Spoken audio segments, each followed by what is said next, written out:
নবীর সাথে ভালো একটা সম্পর্ক, তারপরে আবু জাহাল কালেমাওয়ালা মুসলমান হতে পারে না।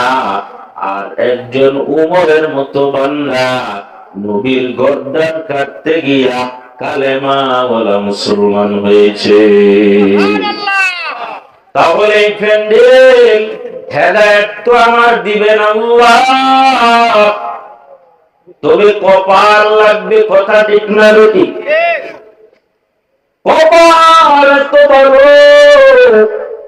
উমরের মতো যুবকেরা ওই দোকানপাটে বসে বসে লিপস্টিক, বিভিন্ন প্রকার কসমেটিকের দোকানে বসিয়া অযথায় আড্ডা মারতেছ।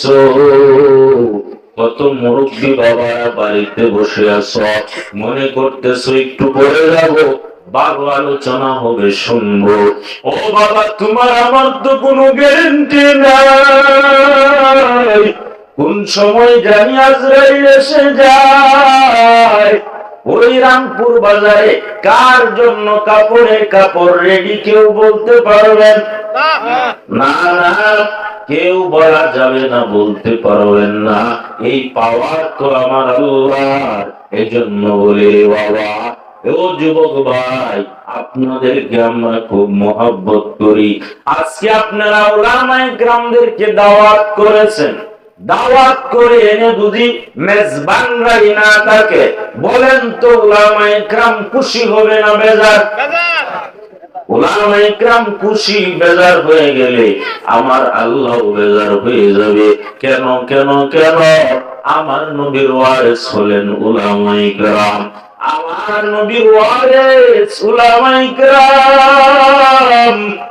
ওরা যদি বেজার হয়, আমার নবী যদি আল্লাহকে জানায় দেন, ওই রামপুর গ্রামের ভিতরে মসজিদের উদ্যোগে মাহফিল অনুষ্ঠিত হয়েছিল, এই জায়গার ভিতরে আলেম উলামা এসেছিল, এই বরকত বান্দারা গ্রহণ করে নাই। ও বাবা, ওই হাসরের ময়দানে কি জবাব দেওয়া? আলেমের কদর যদি তুমি আমি না করি, এই আলেমদের কদর কি হিন্দু বৌদ্ধরা করবে? কারা করবে ভাই? উলামায়ে কেরামের কদর করবে মুসলমান, কারণ আলেমরা তাদের কলিজা। দুনিয়ার যত সঙ্গী আছে, যত বন্ধু আছে, খেলার মাঠের বন্ধু, দুনিয়াতে চলার বন্ধু, যত বন্ধু আছে, সব বন্ধু হলো আমার শত্রু। এই জমিনে কেউ আমার আপন না। যেই কথাটা বলতেছিলাম বাবা, ওই হাসরের ময়দানে যুবক উলামায়ে কেরামদেরকে যদি সম্মান না করো, আর আমার আল্লাহ যদি জিজ্ঞাসা করে, ও বান্দা, কেন আমার আলেমদের সম্মান করবে না, আমার বন্ধুর ওয়ারিসদেরকে কেন সম্মান করবে না? আজকে ওই জাহান্নামে যাও। ও যুবক, মাইকের আওয়াজ শুনতেছো রে ভাই, কোন সময় জানি মরণ হয় বলা যায় না রে বাবা। ও আল্লাহর বান্দারা, ও যুবক, আপনাদের কাছে আমার একটাই দাবি, আগামীকালকে এখানে কি মাহফিল হবে? আগামীকালকে এখানে মাহফিল হবে না, হওয়াও সম্ভব না। গত বছর যারা এই স্টেজে বসে বয়ান শুনছিলেন রে যুবক, কত মুরব্বী বাবা বয়ান শুনেছিল, অনেকেই হয়তো বা ওই কবরের বাসিন্দা হয়ে গেছে। আগামী বছর আপনি আমি থাকি কিনা সন্দেহ, কথা বলেন ঠিক কিনা? এজন্য আল্লাহর দয়া এবং মুহাব্বত নিয়া, উলামায়ে কেরামের ভালোবাসা নিয়া এই জমিনে চলা সম্ভব না। এই জমিনে সব আমার আপন, কিন্তু জাহান্নামে যখন চলে যাব, কেউ আমার আপন হবে না।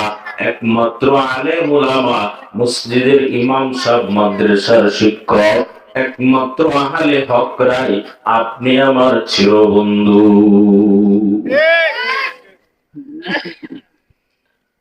আমি আপনাদের সামনে কোরআনের অসংখ্য অসংখ্য আয়াতে কারিমা থেকে একটা আয়াত তেলাওয়াত করেছি। নবী আরবি সাল্লাল্লাহু আলাইহি ওয়াসাল্লামের ওদিও বাণী হাদিস শরীফ থেকে একটা হাদিস আপনাদের সামনে পেশ করেছি। আয়াত ও হাদিসের সমন্বয়ে কিছু কথা বলার, ওমা তৌফিকি ইল্লা বিল্লাহ, আল্লাহ যদি তৌফিক দান করেন, সকলে বলেন আমিন। আল্লাহ বলেন, দুনিয়ার সব মাখলুকাত আমি পাঠাইলাম, কোনটা অযথায় না। পিপিলিকা আমি বানাইলাম, আমি মাকড়সা বানাইলাম, আমি সকল কীট পতঙ্গ বানাইলাম, অযথাই না। দুনিয়ার সবগুলি মানুষের ইবাদত গোলামি করবে, আর মানুষ আমি আল্লাহ গোলামি করবে। জোরে বলেন সুবহানাল্লাহ। আল্লাহ বলে, তাই তো সুন্দর চেহারা দেয় মুমিন, এই সুন্দর চেহারা ঘটে। ও বাবা, আমার আল্লাহ কেন দিয়েছে? অন্য কোন মানুষের তাবেদারি করার জন্য না, অন্য কাহার উপাস্যের জন্য না, অন্য কাহাকেও ডাকার জন্য না। আমার আল্লাহ এই অঙ্গ প্রত্যঙ্গ দিয়েছেন রে বাবা, ওই জিহ্বা নামক বস্তুটার দ্বারা এক এক পলের এক এক গ্রাম স্বাদ উপভোগ করি। কাঁঠালের একরকম স্বাদ, আবার আমের একরকম স্বাদ, আপেলের আরেক রকম স্বাদ। কথা বলেন ঠিক কিনা? এই জিহ্বা নামক বস্তুটা আমার আল্লাহ দিলেন একমাত্র আমার মালিককে ডাকার জন্য। আল্লাহ বলেন, ও বান্দা বান্দির দল, قل هو الله أحد الله الصمد لم يلد ولم يولد ولم يكن له كفوا أحد। এই ছোট্ট সূরাটা আপনারা সবাই জানেন, এমন কেউ নাই। ছোট বাচ্চা থেকে নিয়ে সবাই এই সূরাতুল ইখলাসটা জানে। কথা ঠিক না বেঠিক? এই সূরাটার আয়াত বাংলায় তরজমা লেখিয়া মোবাইলে যদি চার্জ দেন, যুবকেরা তো এখন মোবাইলে উলঙ্গ ছবি দেখে, ভিন্ন ভিন্ন খারাপ ছবি দেখে, কিন্তু একবারও তো আল্লাহর কোরআনটা যদি ট্রাস দিয়ে দেখতো, যেই কোরআনের ভিতরে আমার আল্লাহ কি বলেছেন, উলামায়ে কেরামের বয়ান যদি মোবাইলে শুয়ে শুয়ে শুনতো রে বাবা, এইগুলি তো যুবকরা শুনে না, বরং বিভিন্ন খারাপ কাজে লিপ্ত। এই সূরার ভিতরে আমার আল্লাহ বলেন, কুল হুয়াল্লাহু আহাদ। ও নবী, আপনি বলে দেন, একমাত্র আমি ইলাই হলাম ইলাহ, আর কোন আমার দ্বিতীয় কেউ নাই। আমার আল্লাহ জানিয়ে দেন, ও বান্দা বান্দির দল, দুনিয়াতে তোর মাকে মা ডাকলে খুশি হয়, বাবাকে বাবা বলে যদি ডাকো, তোমার বাবা আনন্দে আত্মহারা হয়। ও বান্দা বান্দি, ওই মা বাবার থেকে কি আমি আল্লাহর মায়া কম? ও বান্দা, আমি তোর দিকে তাকায় থাকি, আমার কোনো ছেলে নাই, মেয়ে নাই, আমার কোনো বিবি নাই, আমার কোনো আত্মীয় স্বজন নাই। আমি বান্দা তোর দিকে তাকাই, কোন সময় তুই আমি আল্লাহকে আল্লাহ বলে ডাকো। আল্লাহ বলেন, ওয়াইজা সালাকা ইবাদি আন্নি ফাইন্নি করিব উজিবু দাওয়াতাদ দাঈ ইযা দান ফালইস্তাজিবু লি ওয়ালইউমিনু বি লাআল্লাহুম ইয়ারশুদুন। জোরে বলেন আল্লাহু আকবার। ও বান্দা তুই যেদিকে তাকাও আমি আল্লাহ। ও বান্দা তুমি পানিতে নৌকা চালাও, ওই জায়গার ভিতরে আমি আল্লাহ। বান্দা তুমি রাস্তা দিয়ে চলো, ওই জায়গার ভিতরেও তো আমি আল্লাহ। ও বান্দা তুমি ডাকাত থেকে চোরমোনায় যাও, ওই জায়গার ভিতরেও তো আমি আল্লাহ। ও বান্দা কই গুনাহ করবে, গুনাহ করার তো কোনো জায়গা নাই। আমি আল্লাহকে একবার আল্লাহ বলে ডাকো, আমি আল্লাহর সাথে সাথে হাজির। ও বান্দা দুনিয়ার সব তোমার আপন, কিন্তু সব আমার পর হয়ে যাবে রে বাবা। আমার আসল হইল আমার নবী, আমাদের আসল হইল আমার আল্লাহ। কথা বলেন ঠিক কিনা? ওই আল্লাহর পরিচয়টা আজও পর্যন্ত জানলাম না। আমার আল্লাহ কেমন,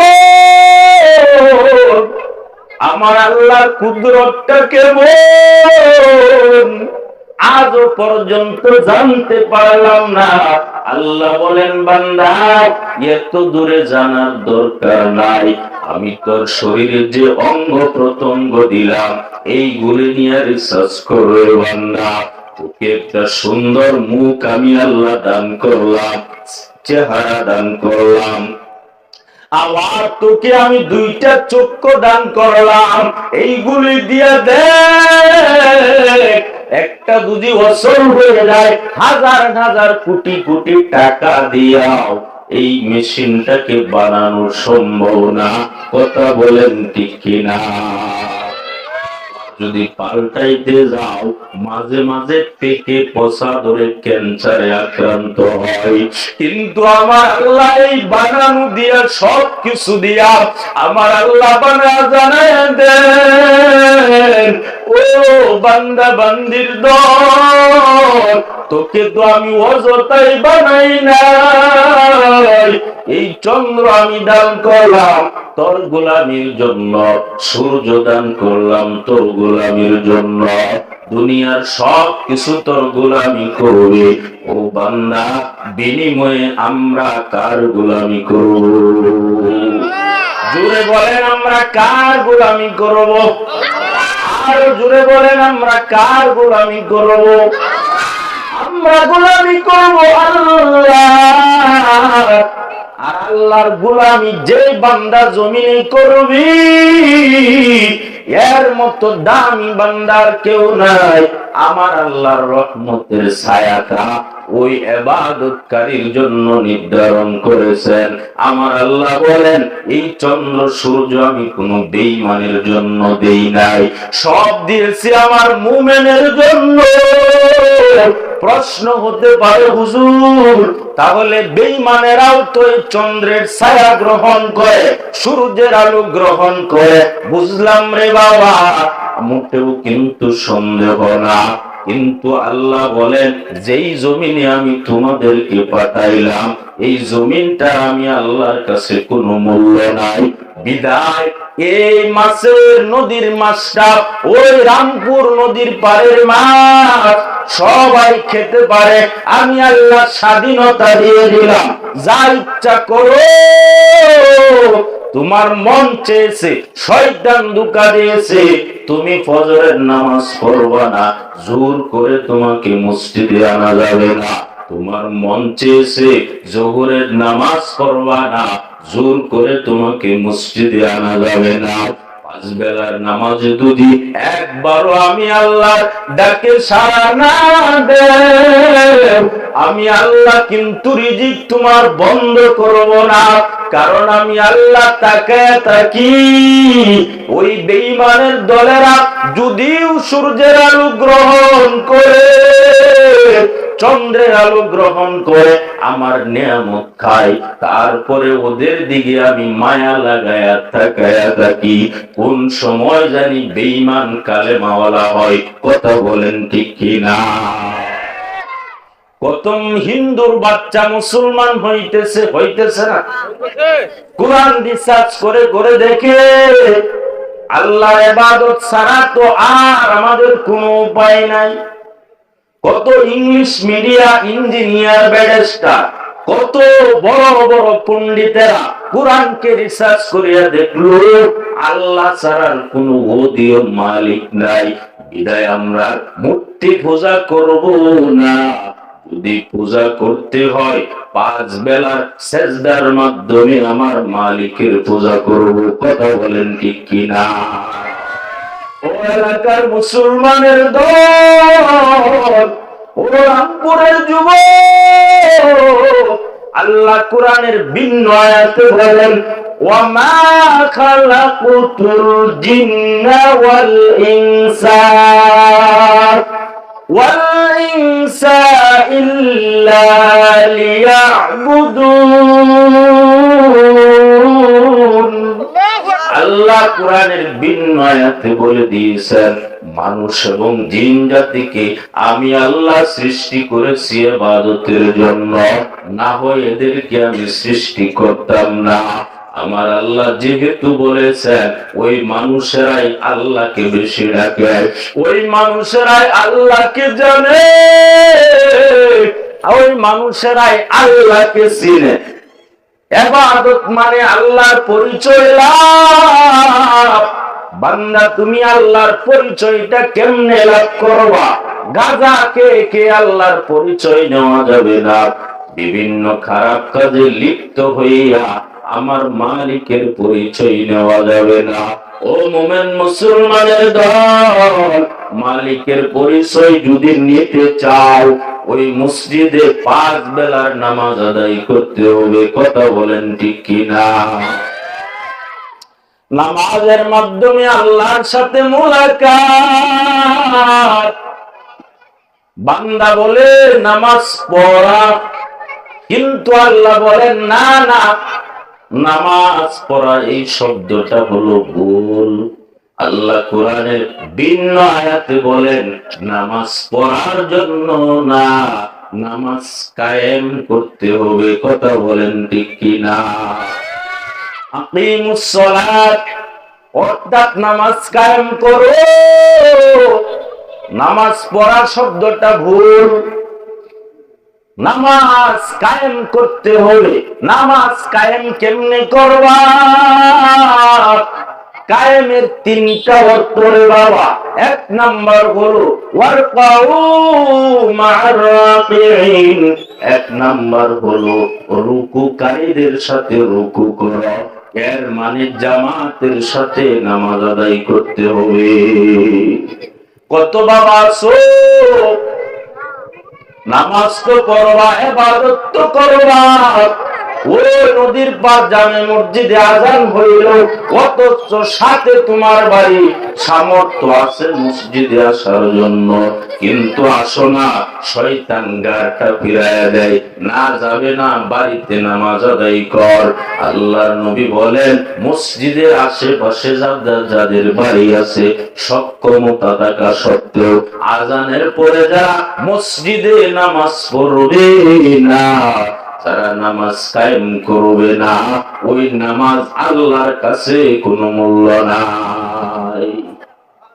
তাহলে বুঝলাম কায়েমের 3টা অর্থ।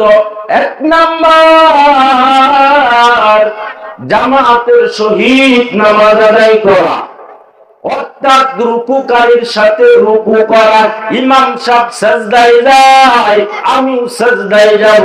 ইমাম সাহেব রুকুতে যায়, আমিও রুকুতে যাব। আমি যদি এমপি হই, মিনিস্টার হই, ইমাম সাহেবের যেভাবে রুকু করেন আমাকে সেইভাবে করতে হবে। 1 সেকেন্ড আগেও হবে না, পরেও হবে না। কথা বলেন ঠিক কিনা? 2 নাম্বার কায়েমের অর্থ সময় মতো নামাজ পড়ো। ইয়াসারের আযান হলো, সাথে সাথে নামাজের জন্য প্রস্তুতি নেও। যদি মনে করো এশারের আজান হইল 8টার বেলায়, আমি রাত্র 12টায় নামাজ পড়ব, নামাজের কিন্তু তার ঠিক রইল না। এর মানে নামাজ কায়েম হলো না। নামাজের ভিতরে দুর্বলতা খুঁজে বের করলাম। নামাজটা তো তোমার নামাজের মতো হলো না।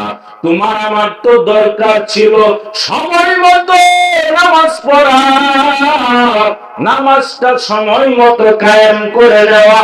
কথা বলেন ঠিক কিনা? আল্লাহ কোরআনের ভিন্ন আয়াতে বলে দিয়েছেন, ইয়া আইয়ুহাল্লাযীনা আমানু ইযা নুদিয়া লিস-সালাহ মিন ইয়াউমিল জুমআহ ফাসাউ ইলা যিকরিল্লাহি ওয়া যারুল বাই'। ও মুসলমানের দল, যখন জুমার নামাজের আযান হয়, দুনিয়ার সব কাজ ছেড়ে দাও। কলকারখানার কাজ করা যাবে না, দুনিয়ার কোনো কাজ করা যাবে না। মুফাসসিরিন ইকরাম বলেন, এখানে জুমা মানে শুধু জুমার নামাজকে বোঝানো হয় নাই, বরং 5 বেলার নামাজের আযানকে বোঝানো হয়েছে। জোরে বলেন সুবহানাল্লাহ।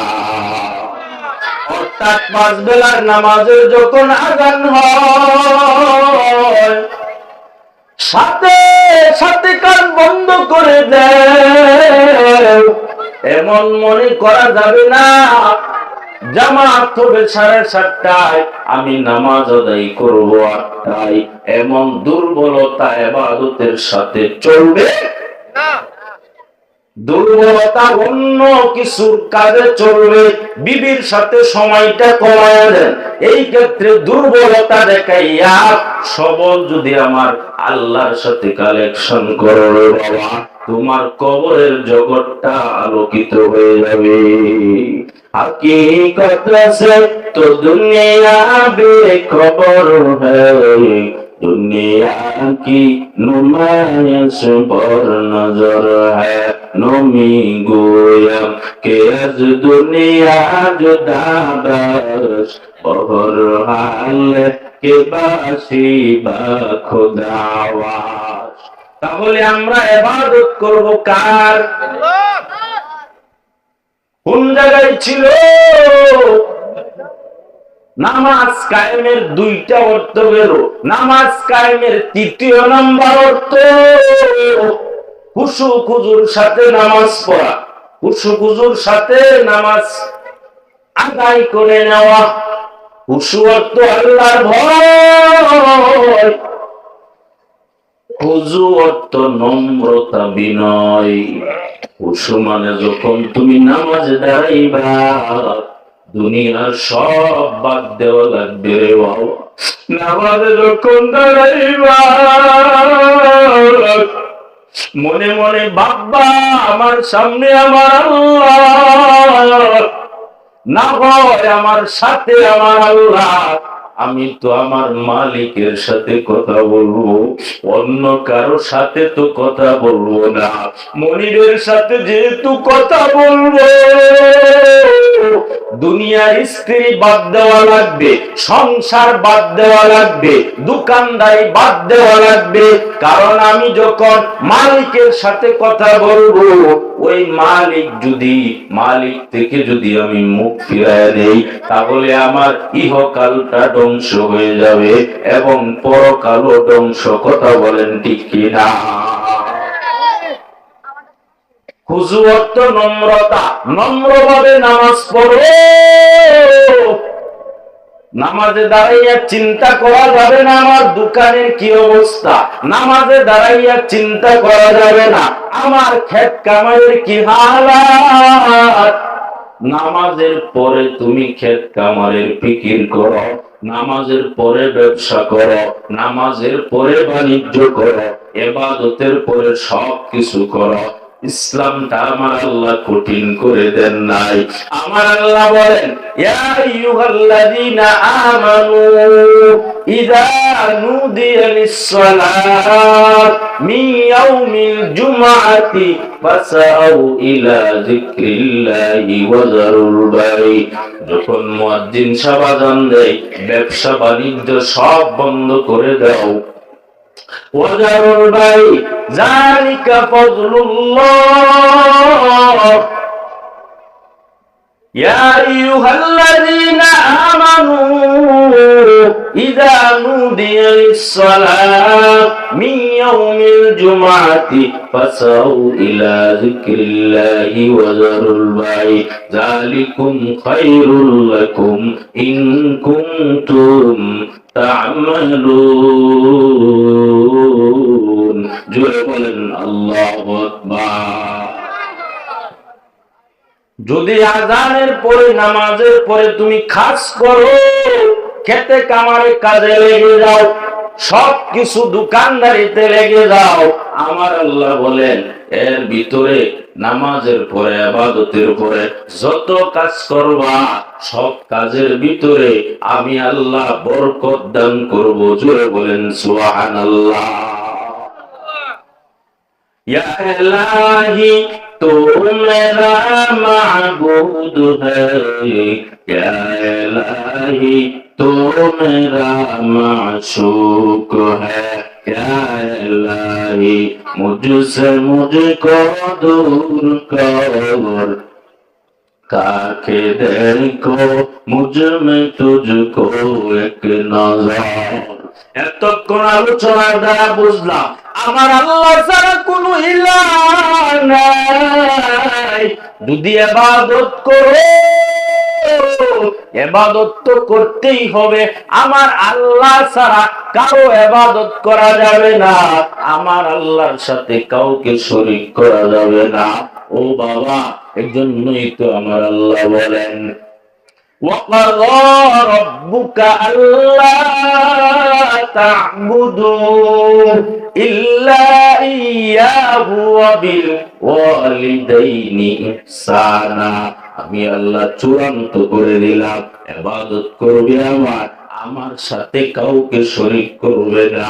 আমার ইবাদতের পর ও বান্দা নামাজ পড়েছো, ও বান্দা যাকাত দিয়েছো, হজ করেছো, তোমার যত বিধি বিধান আমি আল্লাহ যত বিধি বিধান দিলাম সব তুমি মেনে নিলা।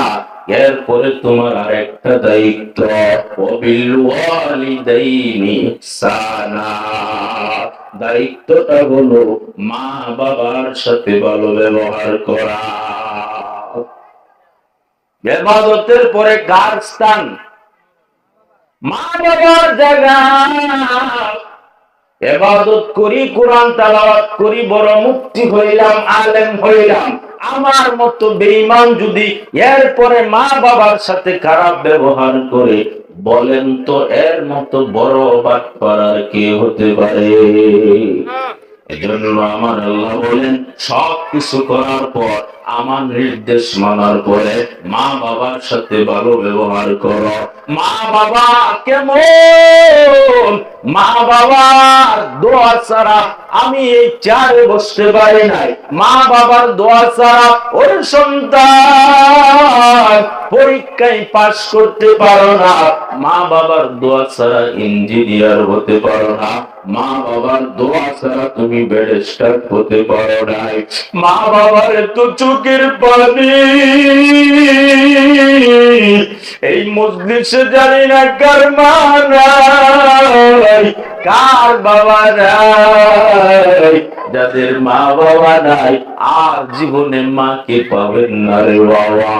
যাদের বাবা নাই আর জীবনে বাবাকে পাওয়া যাবে না। এই রামপুরের মানুষ তো এখন একটু ধনী, এমন সময় তো গেল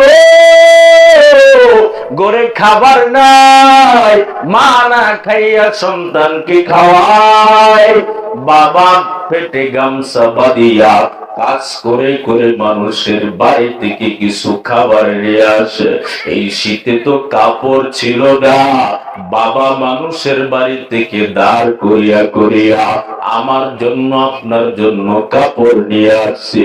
আর ওই মাকে সাদা কাপড়ের প্যাকেট বানায় কবরে রাখছো রে যুবক। ওই মা আর কোনদিন আসবে না, ওই বাবা তো আর কোনদিন আসবে না। বাবার মন চেয়েছিল আঙ্গুর বেদনা খাবে, মার মনে চেয়েছিল খাওয়ার জন্য, কিন্তু টাকার অভাবে কিনতে পারে নাই। আজকে তোমার আমার ফ্রিজের ভিতরে কত মাছ, কত ভালো ভালো খাবার, তারপরেও তো বাবা আফসোস করে কোনো লাভ নাই। কত যুবক এখানে আসো, মার সাথে বেয়াদবি করেছ, বাবার সাথে বেয়াদবি করেছ, এমন যুবকের অভাব নাই। আজকে তো বয়ান করলেও চোখ দিয়ে পানি আসে না, কারণ দিলটা বড় পাথরের মতো হয়ে গেছে।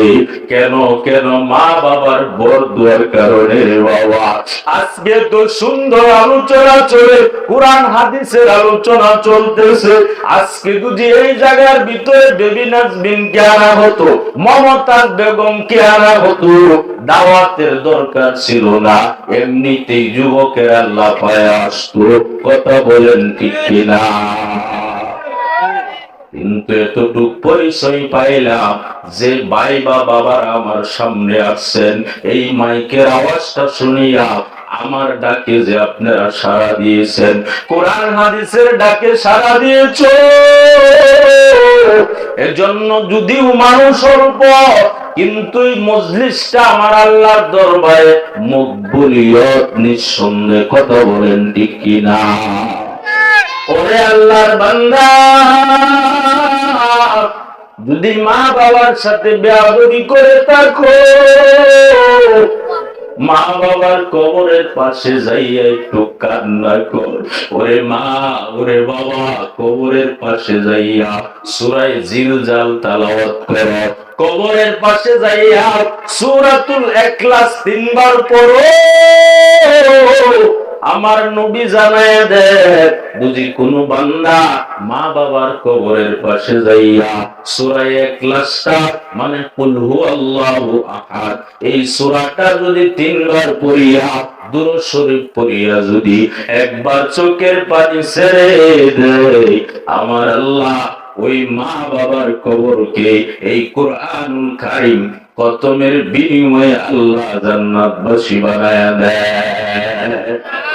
ও রামপুরের যুবক, ও রামপুরের আব্বাজান, এর জন্য আমার আল্লাহর ইবাদতের পরে মা বাবার জায়গা, মা বাবার সাথে কোনো বেয়াদবি করা যাবে না।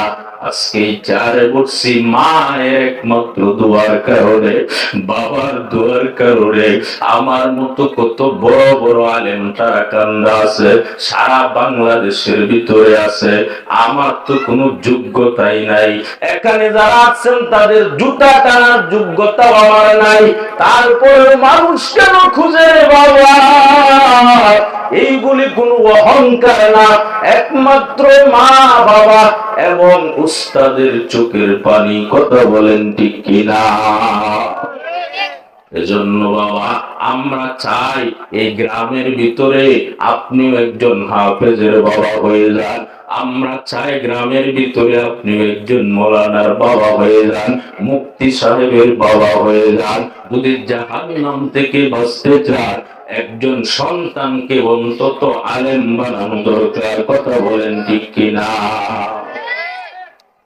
কারণ এই সন্তান আপনি দুনিয়াতে দেখি চলে যাওয়ার পর কবরের পাশে যাইয়া কান্না করে করে মুনাজাত দিবে। কথা বলেন ঠিক কিনা? কিন্তু যে সন্তানটাকে গাঁজাখোর বানাইলেন, প্যান্ট টাই গলা বানাইলেন, ওই সন্তান কোনদিন আপনার কবরের পাশে যাবে না। কিন্তু মাদ্রাসার ছেলেটা তাহাজ্জুদ পড়িয়া পড়িয়া মা বাবার জন্য কান্না করবে আর বলবে, মালিক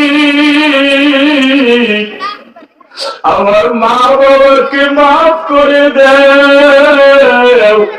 এই মা দুনিয়াতে আসার সময় কত কষ্ট।